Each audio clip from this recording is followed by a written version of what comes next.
So yesterday we spoke about the connection between the Parshat Korach and Chukat, the error that Korach made, and how this leads into the Chukas, and we focused on the names. The name Korach and the word Chukas has the same two similar letters, Ches and Kuf, which form the word Chok, commandment, decree. Korach has the letter Resh, and Chukas has the letter Taf. Korach's mistake was that he detached the actions from the higher levels, and Chukas tells us the importance of the Tav, where everything has to be connected. Today, let me focus for a moment on the actual mitzvah of the Chok, what this represents. So the Torah tells us a mitzvah, a very unusual, unique mitzvah, the mitzvah of the red heifer. And let me read a verse. V'daber Hashem el Moshe ve'Aaron God speaks to Moshe and to Aaron, and it says, Zois chukas haTorah.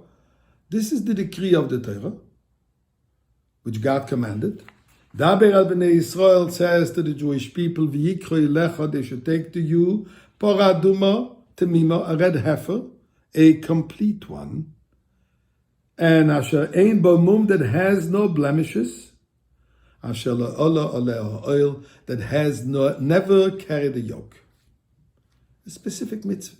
And then the Torah goes on to tell the details of the mitzvah, that the red heifer has to be slaughtered, it has to be burned down to ashes. You have to take those ashes and mix it with natural water, then take a branch of the tallest tree and a little grass, mix it together, make a little cocktail, and then when a person who has become impure because they've been in touch with death, a body or similar, and the person has to be sprinkled with these ashes. And then the person becomes pure, tahor, spiritually clean after going through the mikveh. Don't want to deal with the details of the performance of the mitzvah now, just the concept here. So the idea of this Porah aduma is to render the impure person pure. Here we find something very ironic. That very same ashes that renders the impure person pure, renders the pure person who is busy preparing it impure. Where's the logic? What's the logic of this mitzvah? And in fact, Shlomo Melech, the wisest of all men, says, I've studied the whole Torah in Koheles. He says, I've learned everything, I've understood everything, but when it came to this parasha, to the mitzvah of Porah aduma, I'm lost. He says, I don't understand it. It's a mitzvah which I don't understand. And indeed, this is a mitzvah which is above the rationale of the person. It's a supra-rational mitzvah. So the Torah says, Zois chukas haTorah, that the entire Torah is a chok, the entire Torah is supra-rational mitzvahs. Let's stop and think for a moment. We know there's three kinds of mitzvahs. And I'm not referring to those that I do, those I sometimes do, those I never do. I'm not referring to this, obviously. I'm referring to the three types of mitzvahs. What we call the very logical ones, mishpat, the testimonial ones, which is called edut, and then we have the chukim, the chak, which is the supra-rational, or the ones which we don't understand. Example, mishpat, to be honest in life, not to steal, not to murder. These are things which we would understand on our own. Testimonial, we do Passover as an example because we commemorate coming out of Egypt.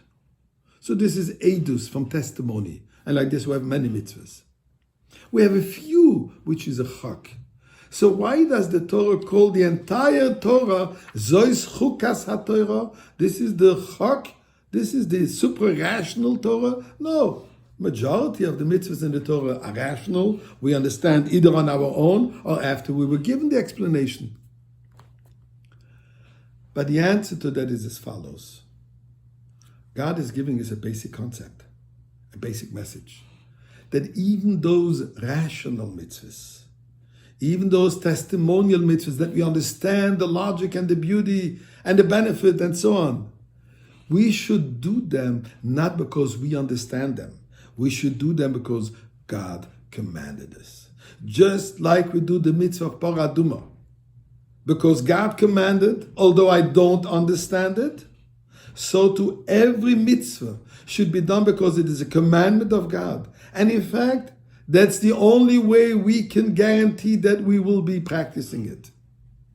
One only has to look at society and see that those things which were completely unaccepted in the past, today are accepted. We can explain every inappropriate behavior, we can find a logic to it. Unless, if it is done because God said so, then it is not changed. And that's what the Torah says. Zot chukat haTorah. The entire Torah should be fulfilled because it is God's command. When we connect to God in that way, we create the ultimate Torah, the ultimate purity, which we'll find ourselves in the Holy Bet HaMikdash.